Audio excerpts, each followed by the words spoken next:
In today's video, I'm going to teach you how to delete your Grammarly account. First, let's make sure you're logged into your Grammarly account by going to www.grammarly.com, sign in. Enter your login credentials if prompted, and you should be taken to your account dashboard. Now, if you're using a free Grammarly account, this process is quite straightforward. You'll want to navigate to your profile page. To do that, go to www.grammarly.com/profile. Once you're there, scroll down to the very bottom of the page. Here, you'll find the Delete Account option. When you click on Delete Account, Grammarly will ask you to verify your identity. This verification process will vary depending on how you initially set up your account. If you registered using an email and password, you'll be asked to re-enter your password. If you used Google or Facebook to sign up, you'll need to sign in again through one of those services. Alternatively, you might receive a 6-digit code sent directly to your email. Simply enter this code to proceed with the deletion. For those of you with a paid subscription, there's a bit more to the process.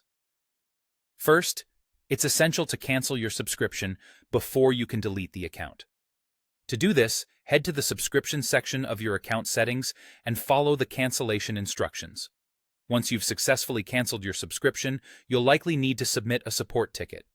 This step is crucial to ensure that your account is fully deleted. When creating the support ticket, clearly state that you're requesting full account deletion.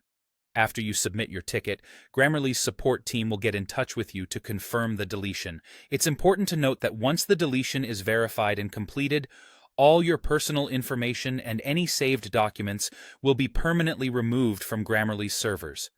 Please keep in mind that this action cannot be undone. So, before you initiate this process, ensure you've saved any documents or information you may need in the future. And that's it.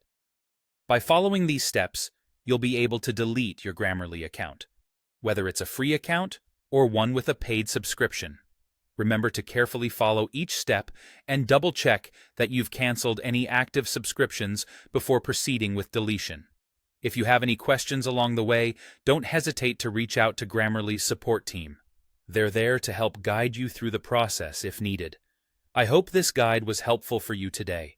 Thank you for watching, and I'll see you in the next video.